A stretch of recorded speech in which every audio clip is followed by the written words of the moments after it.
scoop and welcome. We have Dan and Monica with us here, and they're going to be showing us some slide about new studies for COVID-19, and we'll try to discuss it and give more information for the audience in this meeting and to see. This is the first study about anticoagulation in critically ill patient with COVID-19. It is very important, I think, particularly in this particular disease. I always use therapeutic dose and full anticoagulation as if I'm treating DVT or PE. This is very, very relevant study for the COVID-19 because they found out in China, in Wuhan, when they were treating the patient with anticoagulation, their survival is much better. Now in United States, they're trying to put a clinical trial for that and comparing different doses of anticoagulation. They found out that using enoxaparin or Lovenox subcutaneously as in different dosing, 0.5 milligram per kilogram for every 12 hours versus every 24 hours to compare the survival for the patient. The primary outcome measurement they want to see in the intensive care unit setting, the 30-day mortality rate. Secondary outcome of the study is length of the intensive care unit if using the anticoagulation will be shorter, and number of veno-occlusive events that happen in this. So that's the main study. I think it's a valuable study, and this is very helpful study for the population that get affected by COVID-19 and for the medical field in general in treating and dealing with. What do you think, Dr. Akram? I agree with you. In fact, I read some post-mortem studies of COVID cases, and they were surprised to find so much of clots, and it's also inflammation of the endothelium. Vascular inflammation is very common and rampant in COVID-19. So I think it'll be a valuable study, and also I think we need to anticoagulate these patients for sure. I think the problem with the problem in the anticoagulation is that's the bleeding, and as a physician, you need to weigh the risk of the bleeding to the risk of benefit of anticoagulation on these patients. I think Dr. Akram have a lot of experience with this through his patient in the intensive care unit and dealing with the bleeding in the ventilator or off the ventilator. Yeah. So what I generally say is that bleeding can be controlled, but the clot can kill you without even have a chance to do anything about it. I have seen patients who had stroke and MIs, and at the same time COVID. Maybe COVID made them worse, generated more clots, and that can happen as well. But in general, I would definitely, there is a risk for bleeding when you start full anticoagulation, but I think the risk for clotting and that causing events are more life-threatening. What do you think about the design of this particular study? As a doctor, if you were offered this study in your hospital, would you take it, or do you have any complaints about this kind of study? Well, so the different doses of anticoagulation and there are different medications people have used. For example, people are using new oral anticoagulants as well. So in this situation, it is good study to compare one or the other. We have done that in atrial fibrillation and a couple of other diseases. I don't know how this will pan out in COVID-19. So this is new knowledge for sure. And it's and we are learning so much about this disease, the hundreds and hundreds aspects of it. And I think this is one aspect. I definitely would look forward to the results. Dan, I think this study is done it's done very well, and the randomization between one medication in different dosage, which is the Lovenox, in comparison to other medication like argotroban and Lovenox and Fondaxopinix. And 30 days, you're saying 30 days is the outcome, right? And I think that's reasonable, 30 days. But I feel that it may also be, the events may occur beyond 30 days as well. So I'm sure somebody may be following up on that study of 6 months or so, I suppose. Yeah, I think so. It's 6 months follow-up, and this is also phase 4 study. So yeah, because I see that after effects are still going to be there in a COVID situation in this particular disease. Yeah. You know, oftentimes for studies, the criticism that a lot of clinical research studies get is that the inclusion-exclusion criteria is not realistic of the real world. So from this one, I mean, the inclusion seems pretty easy, but the exclusion, do you find any issues with the exclusion of this particular study? Yeah, can you just read a little bit for me from the slides what the exclusion criteria? Objectively documented deep vein thrombosis or pulmonary embolism. These are all the exclusions. Patients in whom there is very high suspicion for pulmonary embolism and are on full dose anticoagulation. Platelets of less than 30,000, not due to DIC based on the International Society, and then active bleeding that possesses a contraindication to therapeutic anticoagulation, history of bleeding diathesis, so history of intracranial hemorrhage in the last 90 days, history of stroke in 2 weeks, major neurological procedure in the past 30 days, cardiothoracic surgery in the past 30 days, intra-abdominal surgery in the past 30 days, intracranial malignancy, patients who require therapeutic anticoagulant for other reasons like atrial fibrillation. Anything wrong with those, or that's pretty good for the real world? All of those appear great, but in the real world situation, one thing I may say about that observation is patients come to the hospital and they have a clot, they have a DVT, and then we start anticoagulation in general.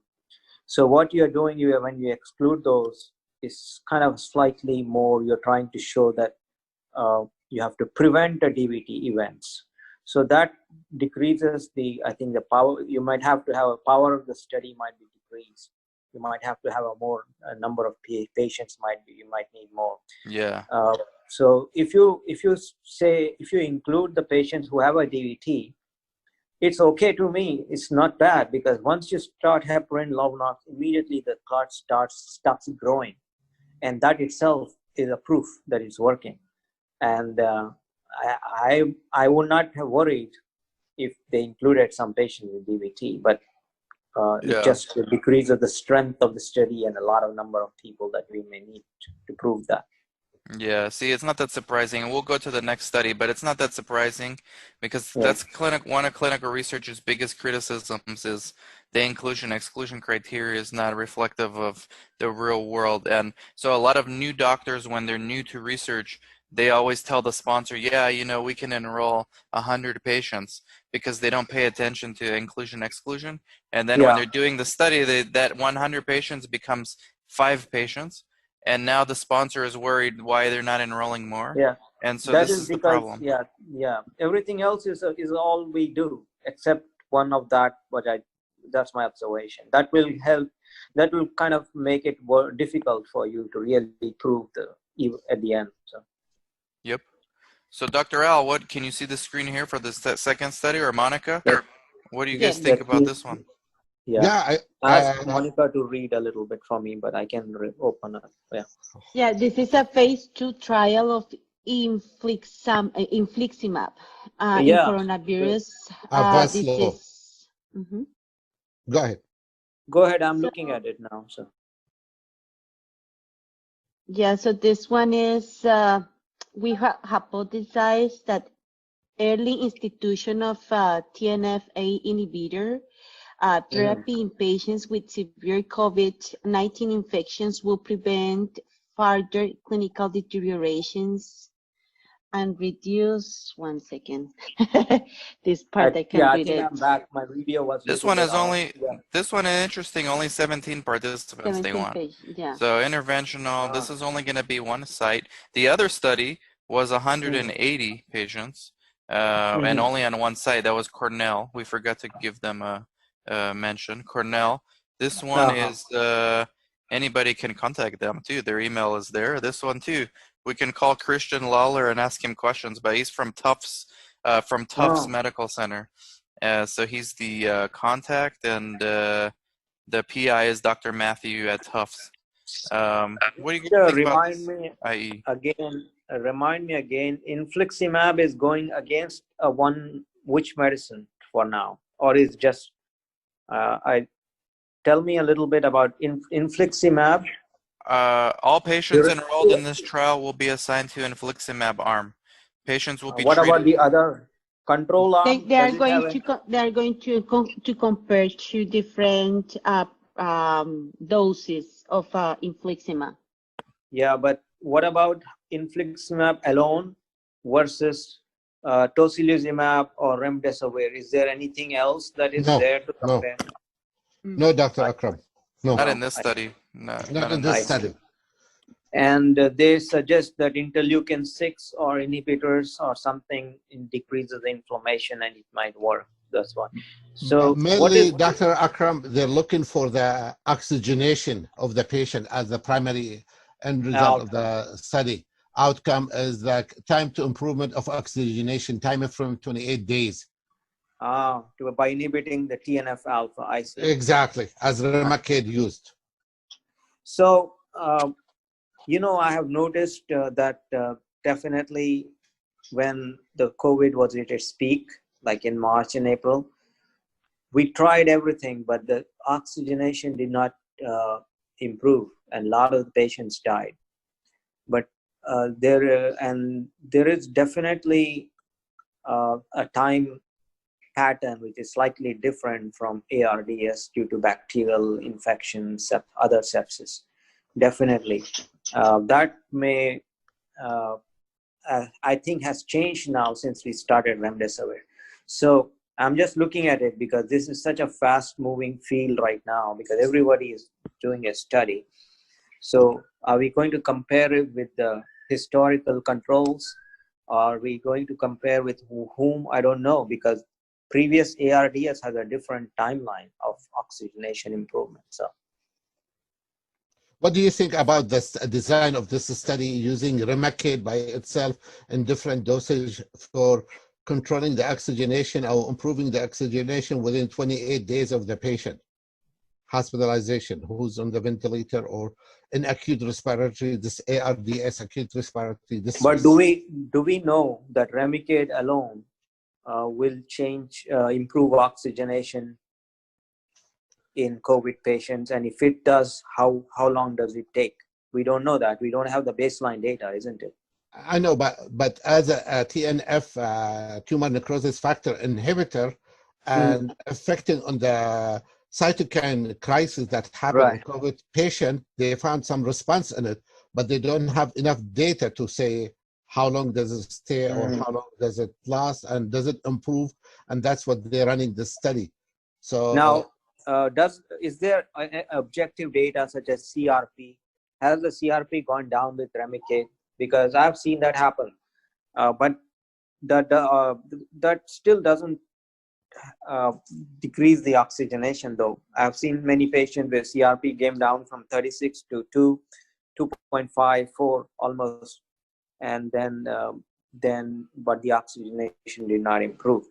So I'm kind of a little bit not so sure if you give one dose A versus dose B, it may be too early for that kind of study. But that's my opinion. But Yeah, there's definitely a lot of these studies. What about the exclusion criteria? Is this more? Tell me about the exclusion. I can see some. You can read a little bit also. Treatment with any TNF-A inhibitor in past 30 days. Known hypersensitivity to any TNF-A inhibitor, murine proteins or any component of the formulation, Presence of any of the following abnormal lab values at screening: ANC less than 1,000, hemoglobin, I can't see it here, Less than 8. less than known active or latent hepatitis B, known or suspected tuberculosis or history of incompletely treated or latent TB, pregnancy, of course, intubated for more than 48 hours is an exclusion. Why I don't know why we would want to exclude people because 48 hours. What you're looking at is the rate of improvement of oxygen. So between you can go from day to, let's say you start a study on Monday and you're looking on, let's say 3 days, 72 hours later, and you look at oxygenation or a PF ratio, whatever you want to look at, and you say from within 72 hours, it came down by 10 points, or I mean, went up by 10 points. So you would look at divide by rate. So if you're looking at the rate, I wouldn't worry about really excluding I would rather include everybody. Why do you think they put that there?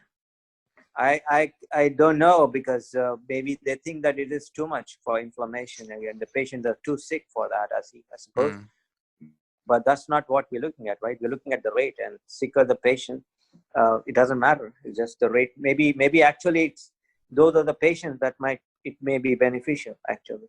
Right. So, but yeah, but that's another example of real world versus research is kind of different things sometimes. Yeah. The next one is fungal infections, uncontrolled, and then serious comorbidity. So they're excluding any serious comorbidity, including myocardial infarction within the last month, moderate or severe heart failure, acute stroke within last month, uncontrolled malignancy, or stage 4 chronic kidney disease requiring dialysis. So this MI and stroke, I told you earlier about patients who may have MI and stroke about the same time as COVID. Actually, COVID is generating those, not like 1 month earlier. I haven't seen a patient who had MI like a month or 2 months earlier because they never came to the hospital during the peak period. So actually, COVID is causing this MI and stroke. So I would say it's part of COVID-19 disease. But so that's a good point, because now you're going to have all these patients in the hospital before they are screened. So if COVID is triggering a MI or a stroke while they're in the hospital. I would include that. I would treat the disease. I mean, we are treating it with anticoagulation. Anyway, we have proved that it causes thrombosis even in the basic science studies in in the postmortem studies or examination. So I would say, if you can recommend that, maybe that's not necessary to exclude so many people who actually might benefit from it. So we're kind of making ourselves limited and make it harder for the study to really proceed and give you information on the real world situation. Yeah, it's interesting how they design these studies for the biostats in mind before it's designed. I'm hoping I'm not giving you too many points that are negative, but No, these are not my studies. So this is the case in most studies, Doctor. I'm not that pessimistic when it comes to studies. So that's a good point, because when doctors do research on their own, they get offered these studies. They think that the inclusion exclusion is going to reflect their real world population, and usually it doesn't. And there's a trend that studies are getting more complex. It reflects more the politics. That's right. That's right. Some of it, how you can get through the IRB and all of that. Exactly. But some of these IRBs, I mean, the more inclusionary they are, the better, the more ethical it would be, right? But I don't know. I mean, you can make an argument like I was thinking in these two studies. If you can, And the third one, Monica, Monica or Dr. Al, you want to go through this one? So third one. High tier anti-SARS-CoV-2 plasma in hospitalized patients. What do you guys think? Yes. See, I have used the plasma, and I'm talking about real world situation because I haven't collected the data and analyzed it myself yet. But this study is good and it has worked in the prior situations like other viruses, SARS, Ebola.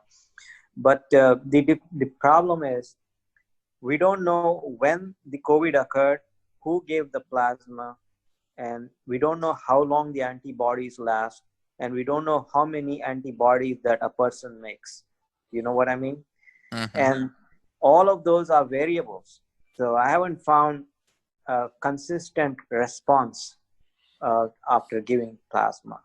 And now we had a very small interval of time when there was only COVID plasma available, but not remdesivir. But nowadays we are just giving COVID plasma, remdesivir, dexamethasone, all at the same time, and maybe to see some changes we are seeing. But I don't know how much of it is COVID plasma, and I guess it's going to be not consistent, and because it's just we don't know how many antibodies.